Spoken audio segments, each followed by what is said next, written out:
Chandler Thomas. He's actually been appearing. He's actually been the last couple programs we've had. He stopped by, really liked the group, and he asked us if he could speak on a very important topic, of course, being effective communication. Right? Everyone here has to be effective in communicating their message, because if their message is lost in transition, what happens? Right? Nothing gets done. Right? Productivity goes low. Right? It's interesting because, that's how, I don't know, like to say it, but gossip starts, right? Because sometimes I tell somebody something and they're like, well, no, he told me this and she told me that. And then next thing you know, you talk to 10 different people and they hear 10 different things. Well, that's not being an effective communicator. So hopefully Chandler here is going to help us on that. Chandler is the founder of Let Up, an international community developing the next generation of leadership. Chandler uses his experience as a pro basketball player in corporate leadership to share his story to inspire his audience. Right? Maybe even Chandler could show me how to dunk. I've always wanted to learn how to dunk. Right? Show me how to dunk. Yeah. That's the important thing right there. I just always think since I was in middle school, I'm like, man, can I dunk? And I'm 6 feet tall, and I'm like, I should be able to dunk. So maybe you can give me some tips afterwards. We'll talk. But Chandler, thank you so much for joining us today. Thanks. And you have the stage. Can you guys hear me? Good afternoon, everyone. How's everyone doing this afternoon? Awesome. Thanks. Just get started. Wonderful introduction, Oscar. I appreciate it. We'll definitely show you some tips how to dunk. I've been actually just some training yesterday. So first and foremost, thanks for having me. I have to say, like, the Long Beach Pirate chapter has been one of my favorite chapters I've come to. They've always been warm and welcoming, and I'm just glad to be here with you guys today. So my name is Chandler Thomas. I'm originally from Indianapolis, Indiana. Any of my Midwest? You might be in the Midwest before? Okay. But love the West Coast. But before we get into it, I want to ask some questions, guys. So when you think about effective communication, what are some names or people that come to mind when you think of people who are effective communicators? Brene Brown? Bishop Lecchiani. Okay. Any others? Michelle Obama? Matthew Shepard? Okay. Any others? My mother. So, when you think of these people, right, and you think about dynamic speakers, effective communicators, right? What about dynamic speakers? Anyone you have heard speak or talk? Any names come to mind? Tony Robbins. Yeah. Les Brown. John Maxwell. Right? So my question is, what makes these individuals effective or dynamic speakers? Anybody know? Very active listeners. Active listeners. Energy. Passionate. Anything else? Motivated. Endorphins. I don't know that, but yeah. So today I want you guys to understand, I'm not a lecturer, right? It's going to be very conversational. I know some of us are eating, but I wanted to go back and forth, and it's going to be fun today. So throughout this presentation, feel free to interject and talk, because that's all effective communication is. And the first part is today, we're going to be breaking down 4 ways to help you actually become an effective speaker, right? Actually, this up here, we have a clicker. I'll jump back and forth. But a quick introduction about myself, right? So for me, growing up, I had 3 siblings, and being an effective communicator was essential to growing, to really get anything done, right? Who had any big families in here? Anybody with big families?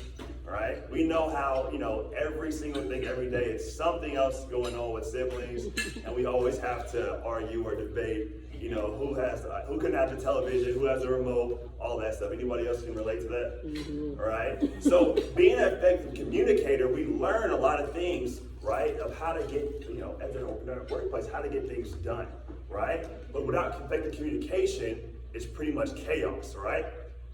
Nothing gets done. Everyone's like talking a different language, and we're just looking at each other like, so within effective communication, the past 7 years, right, I've literally devoted my entire life to learning and trying to be able to dive into effective communication and really being able to learn how to become a professional speaker. So since I was in high school, coming out of college, playing professional basketball, we're always under the limelight. But for me, I really wanted to transition everything that I learned from college sports, pro sports, into this corporate workforce, right? So a lot of things actually work hand in hand. And what I've noticed as a pro athlete is that the dedication, the hard work, the determination, everything that we are taking in these, as an athlete to win games is the same thing we can win as an organization, right? So for me, it was like, what can I do for myself, right? As a young individual, right, coming into corporate America, working for companies like Google and Nike and Paycom, and learning how to be more professional in what I do, right? To be more efficient and more effective. And communication has always been something, it's been top of the mind, right? Even in our day-to-day lives, right? Our spouses and our loved ones, right? Every time we have an argument or something going on, so me and my girlfriend were cooking the other night, right? And I'm more of a laid back, right? And she's more of a high-paced, get things done. But throughout, learning how to properly communicate in high-intense environments, right, you're able to get things done. And, we always can't yell or scream at other individuals to get things done. We got to know how to be able to properly communicate in their tone and their language. So what I learned in that situation was, sometimes it's best for me to keep quiet. So, but it's fun because I'm typically the talker, but when those roles are switched, it's kind of funny. And effective communication is crucial for any organization's success, and it's even more important when it comes to conflict resolution, right? As HR professionals, right, it's very important that you play a crucial role in creating and maintaining a positive work environment. You guys agree? Yes. Because when there's problems, who do they come to? They come to you guys. So throughout our time today, what we'll be working on is breaking down 4 tools to help you improve to be an effective communicator to resolve conflict in the workplace. The first one, we heard it before, that's active listening, right? Who knew that the best part of communication is not saying a word at all, right? While we have 2 ears and only 1 mouth. We gotta listen twice as much as we talk. And the most effective communicators have learned to be able to listen and be able to understand before they speak. And I had to learn that myself. I'm a culprit of that. I was always talking, but if you talk too much, you can't hear what the other person has to say. You can't hear their perspective. And a lot of times people don't feel heard, right? So in active communication and active listening, I have a story for you guys. So during a team meeting, Robert and Jan expressed their concern and frustration about a new project. They were hoping to get some feedback and maybe some support from their colleagues. However, their concern was not taken seriously and they were dismissed. The team members continued with the meeting and it seems as though their frustration was forgotten. However, the next day, HR, right, received that email and Robert and Jane expressing how they felt unheard and undervalued. They felt that their input was not appreciated and their voice was not heard. This led to a feeling of frustration and demotivation. The HR team realized that was a breakdown in communication and took immediate action to rectify the situation, ensuring that Robert and Jane were heard and their input was considered valuable. How many of you guys have experienced that in a team meeting? Where some people are ignored, maybe they were newer, or they essentially haven't, or maybe that might be yourself. Right? Have anyone been in that situation or got that email that someone maybe spoke up and got either backlash or got put down? Any situations that have like that? Anyone? Right? You guys probably get those emails consistently, right? But the tip is really to listen actively and really be able to ask open-ended questions and summarize what everyone is saying, no matter if you agree or disagree. Because the best conversation I've personally learned in my life is to listen to someone who has a completely different point of view, right? If I'm on the right side, they're on the left side, right? If I'm north, they're south. Because there, you learn 2 things, right? You first learn, right, how valid your point of view is. How strongly you believe in what you're believing in, And then two, right, you might actually learn something more from their point of view that might help you create that middle ground. And I believe the gold is in the middle ground in every conversation. A survey from the Economic Intelligence Unit found that companies nationwide lose about $62.4 million a year due to poor communication between employees and teams, right? How much money is your company losing for not properly communicating on a day-to-day basis, right? So one activity, one action item I'm gonna ask you guys to do with your teams is do some role playing, right? Conduct a listening skills workshop with your employees with examples of interacting, with one another, with different scenarios, practical tips, improving listening skills. And also, what I would say is, you want to sometimes play devil's advocate, right? Bring someone in there that's purposely gonna spice things up a little bit, right? Make it fun, because when we practice those things in a controlled environment, when the real life hits, we're okay with it. It won't be kind of just spit in our face. So active listening is step one, right? Step two is compassionate communication. Does anyone know what compassionate communication is? Anybody know? Anybody heard of compassionate communication? I feel you, like I feel you. I feel you. Empathy. I understand. Right? Compassionate communication. I have a quick story for you guys, right? So, two colleagues, Amy and Bob, were having a disagreement about a project. Amy felt that Bob was not doing his part, while Bob felt that Amy was not giving him clear instructions. As they were discussing their issues, Amy raised her voice and used accusatory language towards Bob. This has caused Bob to become defensive, and he began to argue back. Their discussion became heated, and it seemed like they would never reach a resolution. Finally, a third colleague had to step in who was observing the entire situation and have each of them take a break to cool off. When they reconvened, they both agreed to use active listening, right? Step one, and compassionate communication techniques to better understand each other's perspective. This allowed them to come up with a mutually beneficial solution for their project, right? So what is compassionate communication? Compassionate communication is understanding what the other person's coming from, not arguing, not yelling. See, personally, I grew up in that environment, right? We always argue. How many siblings do you constantly argue and debating every single day, right? It's just a part of our nature, right? And it got to the point where that was normal to me. I didn't know that that's not how you're supposed to communicate with one another, right? But compassionate communication is taking the heat down, right? It's not yelling or accusing or saying, you did this or you did that. It's what I did and how I felt, and I want to understand where you're coming from, right? When you have compassion in a communication, you have that conversation, everything can lower the energy, right? Because when someone raises their energy and you raise yours, what kind of happens next? It keeps going on up. But if you lower your energy and say, hey, I hear you. I understand where you're coming from. That's a great point of view. But I thought about this. Have you ever thought about that? And so and we're all learning, even myself, right? Throughout this time, right, what I learned as I matured, that sometimes it's not all about being right.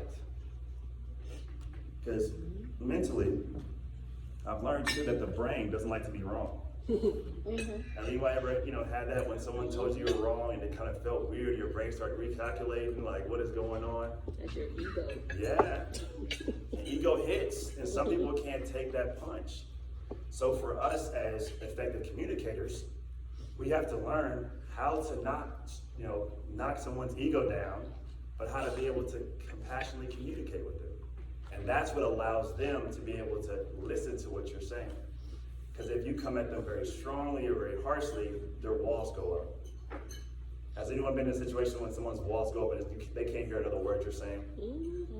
No matter what you can tell them that the gold is right down the street, they wouldn't even hear that. That's a lot of times as, when we're able to lower those walls, able to connect to the heart, that's when we're able to see a lot more effective communication happening, and we're able to resolve problems a lot quickly. Because who wants to sit in a room and have a meeting for 2 or 3 hours because someone else is arguing? Not me. So within that, tips to improve, like I said, use I statements instead of you, because it's easier to point the finger at someone else than to accept blame. And sometimes I've learned too that if you would just accept your faults, or maybe you misunderstood what they said, or maybe you might have said something that might have came off as aggressive or dismissive, you can accept blame. Hey, I didn't mean to make you feel like that way. This is what I meant, all right? And focusing on feelings rather than blame, and suggest solutions instead of pointing out problems, right? Because what's the point of pointing out a problem if you don't have a solution for it? It's a waste of energy, waste of time, right? And then a study about American Psychological Association found that the workplace stress costs U.S. businesses an estimated $300 billion per year. Wow. What can we do with that money? So within that, another action item for you guys, right? So maybe sit next, have a workshop, have a class, spend down with your employees of how to properly communicate when someone is heated, when someone's feeling uncomfortable, right? Because the worst thing you want to do, especially in this time period, is having walking out, leaving, feeling undervalued, not being heard, or even causing altercations or fights or even arguments inside of the workplace. Because we are a team, no matter if you guys are a team of 5, team of 10, team of 1,000, right? And if there's any rifts amongst the team can't move as fast as possible to your overall goal, right? And everyone's goal is to win for the organization. And I believe as an athlete, right, playing on different collegiate and professional teams, that you might not get along with all the people that you're working with.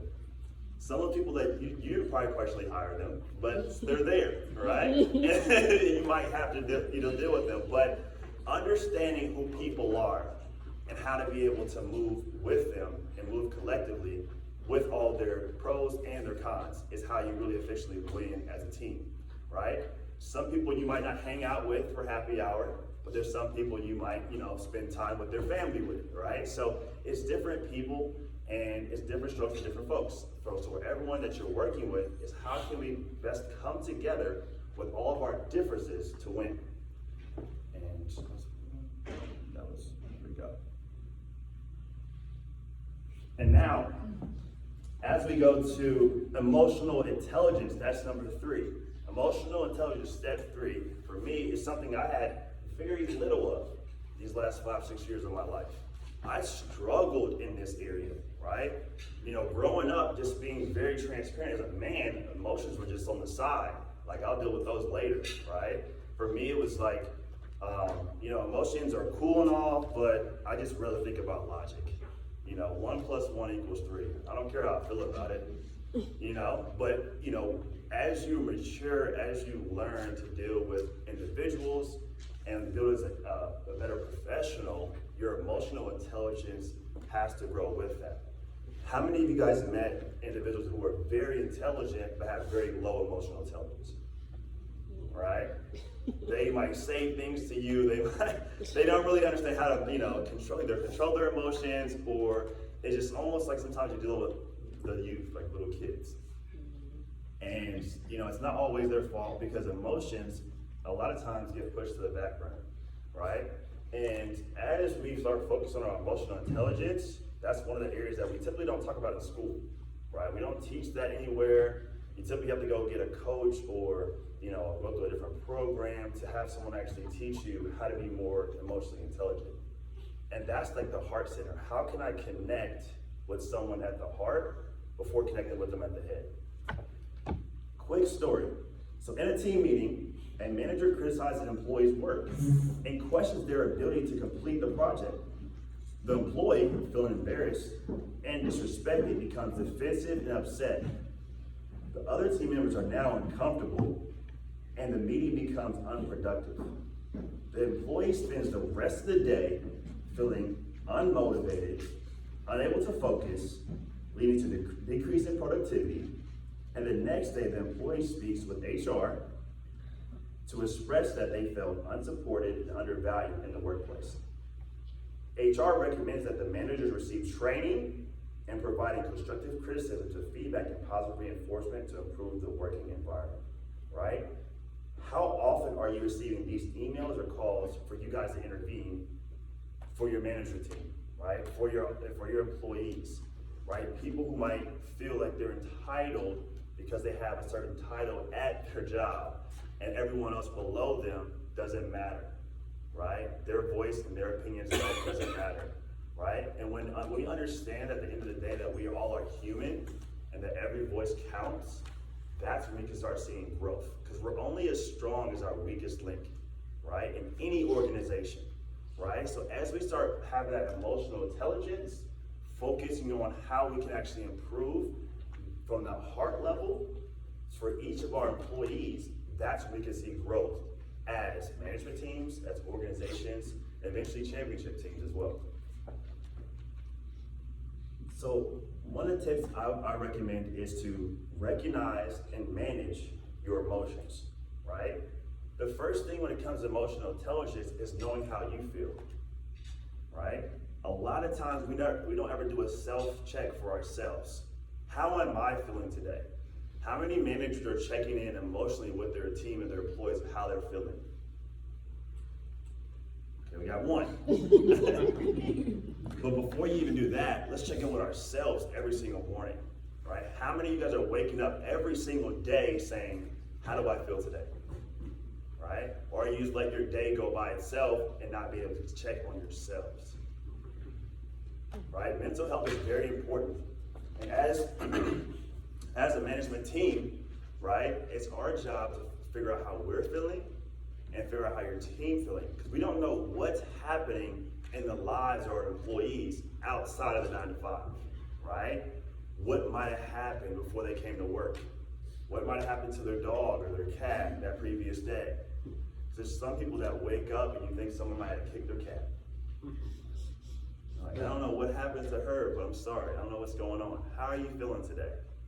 That emotional intelligence. And you guys can feel it, right? When you walk into the room and someone has that very dark, low energy, it makes everyone's like, oh, and everyone's afraid to talk to that person. You guys been there? Right? You're like, I'm about talking to Susan today. You know, that's emotional. We feel the energies, we feel people as they come into the room. And let's say someone like me comes in, I'm loud, I'm excited, I just had a great day. You guys feel that as well, right? And understanding the different ebbs and flows of emotion. You might have people that are very quiet, people are very loud, but asking the entire team how they feel and how they're doing consistently. How do you think they're gonna feel when you're constantly checking in with them every single day, right? Do you think that their productivity is gonna grow, right? Are they gonna be more engaged in the workplace? Are they gonna be more open to have a conversation with you, right? When you start breaking down those walls with emotional intelligence. And a study from the Thomas Mark found that people with high emotional intelligence actually earn $29,000 more per year than those with low emotional intelligence. Who would like to make an extra 30 grand a year? Yes, please. What's that 30 grand raise? Right? You know, I know I would. So having emotional intelligence has been linked to a higher salary. So I know I'm focusing on that myself.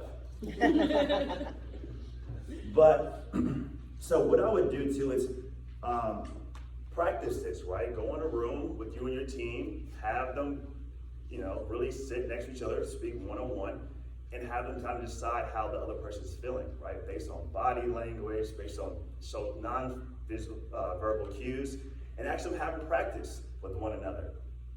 Have them try to guess how the person's feeling, right? And not pretend, not for real, but just in case someone does have something going on. But this is all, you know, role playing. Just trying to be able to start picking up on social cues to be able to provide support. Because what better place does someone to come into every single day if they know that they're supported? If they know that they're feeling down, they're feeling out, and they can come around to a team of people that can help lift them up, right? A family of people that can help lift them up. compared to coming to an environment when you're feeling down and someone's keep beating you down even further, right? Talk about employee engagement and retention, right? When you keep getting beat down at work, how long is that employee's gonna stay there, right? How long, if they're probably on LinkedIn right now looking for their next job, because people wanna feel valued, they wanna feel heard, and they wanna come to an environment where they feel comfortable and supported. Yeah, I agree? Yes. So within emotional intelligence, it's always good to be able to not just see what's being said, because a lot of times 80% of effective communication is what's not being said. And step 4 is really conflict resolution. Because how many of us deal with conflicts on a day-to-day basis? How many of you would wish that we had a little bit less conflict, we get more work done? Yeah. So, quick story. John and Sarah are both part of the same project team, and they had a disagreement about how to approach a particular task, which escalated into a heated argument. John believed that his idea was the better one, and Sarah felt that John wasn't listening to her. The argument continued over the next few days, and they stopped communicating with one another altogether. The team productivity suffered as a result, and the rest of the team members felt the tension between them. Eventually, the team lead intervened and set up a meeting between both John and Sarah to resolve their conflict. During their meeting, they both took turns to express their opinions and frustrations about the situation, while their team lead acted as a mediator. They both acknowledged each other's ideas and listened to each other, active listening, which helped to find a common ground for the project, that middle ground.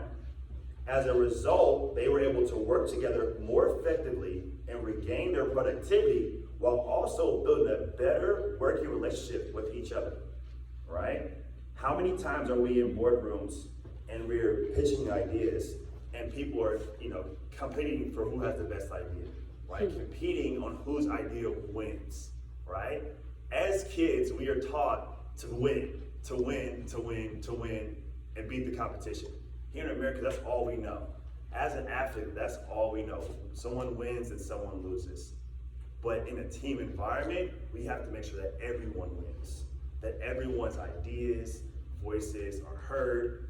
Their idea might not be the one that takes precedent, but they could be having implementations of their idea into the winning idea, where they feel it's still valued, right? Because as we grow, as we compete, competition is healthy.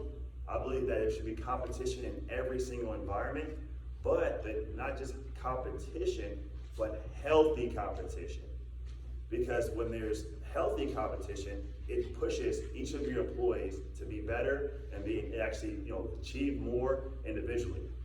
But when there's unhealthy, that can start pulling the team apart, right? And it's very similar, like you're on a basketball team. Not every single player can score the basketball, right? But collectively, if we're all doing our part, our team can still score and win. We need someone that can dribble the ball. We need someone that can pass the ball, someone that can rebound, someone who can play defense. And coming together, we know that if we have all these parts, we can build a championship team. But if everyone wants to just score the ball, no one wants to play defense, no one wants to bring the ball up the court, what's going to happen, right? Turn into The Lakers. Turn to the Lakers. We're the Lakers. And we don't want to be the Lakers. Not now. Not now. Historically, yes, but not now. But in that scenario, everyone has to understand their role and be the best in it, right? If you look at some of the best teams in the world, they might not always have the best players, but everyone knows their role. And coming together collectively to compete when everyone knows their role creates a championship team. So, tips to improve really when it comes to conflict resolution, right? Where as HR professionals, you guys are the ones who have to deal with conflict every single day. When there's a conflict in the workplace, HR is being called, right? And when they bring you in, they're looking for your advice, your situation, and your organization of how to solve this problem, right? And A few steps I suggest is one, we have to define what the problem is. Two, we have to identify each person's needs and interests. Then we come together, we can brainstorm and agree on a plan, right? So no matter what, we always have to figure out what the problem is, and at the end of the day, how we can get to that solution. By effective communication, we can sit down and have those conversations with one another so that we all win. Because if we're not sitting down, breaking down what's going on, understanding both points of view, we are lost, right? Because someone's gonna have a thought or a feeling that wasn't addressed. But when we both get on the same accord, right, we see where both parties stand, we can find that middle ground. A study by the CP Global found that U.S. employees spend about 2.8 hours per week dealing with conflict, costing businesses nationwide an estimated $359 billion per year. Wow. 2.8 hours, almost 3 hours. What would you do with an extra 3 hours of your day if you didn't have to worry about dealing with conflict? Right? One less headache, right? Take a nap. Take a nap, right? Maybe do some fun stuff. But that's a lot of time, but also a lot of money costing your organization from dealing with conflict. We can't say it's a perfect world where conflict will never happen. Conflict is going to continuously happen, but for us as HR professionals, as we can actually focus on what the problems are, how to properly, resolve them, we can cut this down in time, maybe in half, maybe in a fourth, and get a lot of time and energy back for you and a lot of money back to the organization. So next, I do want to do a little game. Anyone heard the human knot? The human knot? So this game, if you guys are up to it, right? We all get in a circle, and we all hold each other's hands. And we have to use effective communication to get out of the circle and back into our, our positions. Are you guys open for a game? Yeah, let's do it. Let's do it. Let's do it. We'll go in the circle. We'll go right over here. All right. I get everyone up. If you're okay with touching hands,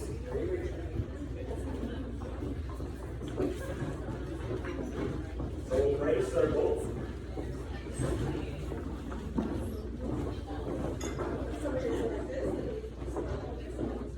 We'll start out and we'll go in.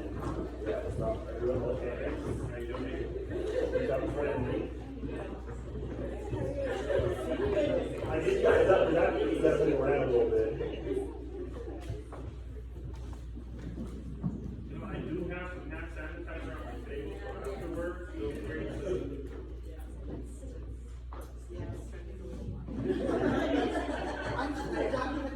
Okay, we'll be waiting on two of you coming. You guys doing this? Okay, cool. So I want everyone to switch their hands now. Switch hands. Yeah. Stand closer. Everyone come in.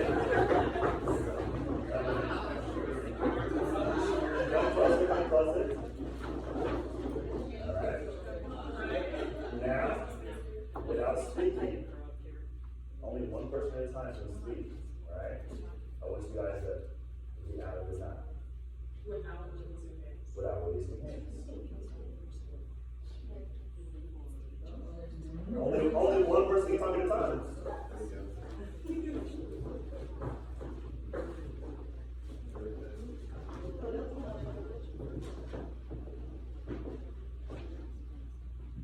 Perfect. That's step one. Now come back in. Come back in. Switch up again. Come back in the middle. Stay together. That's the first one. Good job. You get round of applause.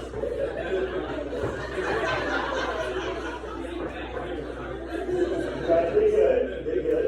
Let's make it a little bit more challenging this time. Let's get a little bit closer. Let's see if we can connect these hands to one another. No, you let it go. And you can accept all the open hands. Boom. Now let's bring them over here. Let's close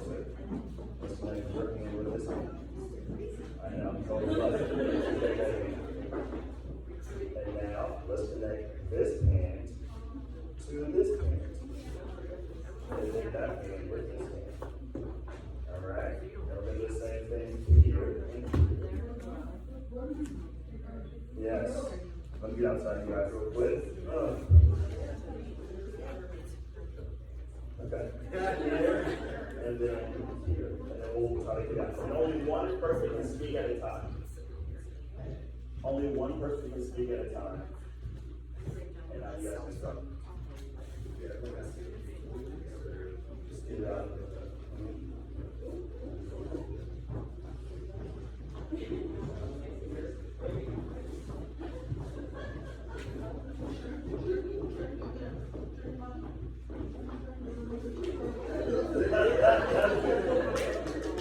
Good job, good job. We're a little, but we have to get all the way out, so we have a little table right here.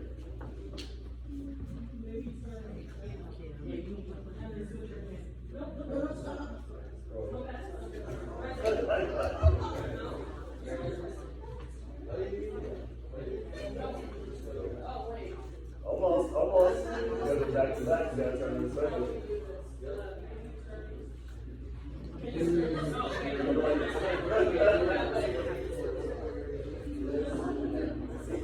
Oh, there we go! Yes.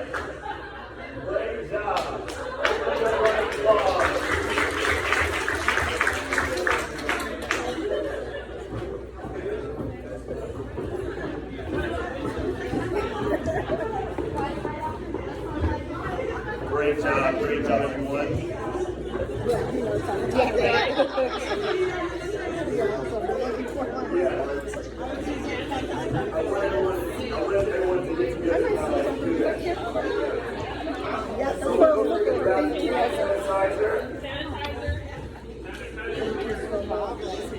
Exactly what I was looking for. I appreciate everyone's participation.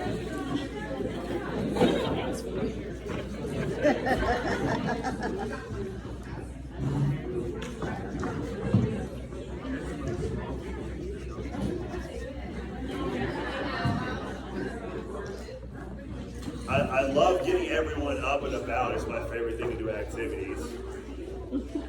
So you guys were able to experience a little bit of active communication right there, of working together as a team to accomplish that goal. And in conclusion, right, effective communication is essential for a successful workplace environment. And it's crucial to resolving conflicts. By implementing these 4 steps, right, an HR professional can create a positive work environment, improve their employee productivity, job satisfaction, and retention. So going over one more time, does anyone know the four steps? Step Active 1, listening. active listening. Step 2, Compassionate compassionate communication. Step 3, Emotional intelligence. emotional intelligence. Step 4. Conflict resolution. Boom. My name is Chandler Thomas, and I'm going to give you guys back the last 15 minutes of your lunch. Thanks for having me, guys.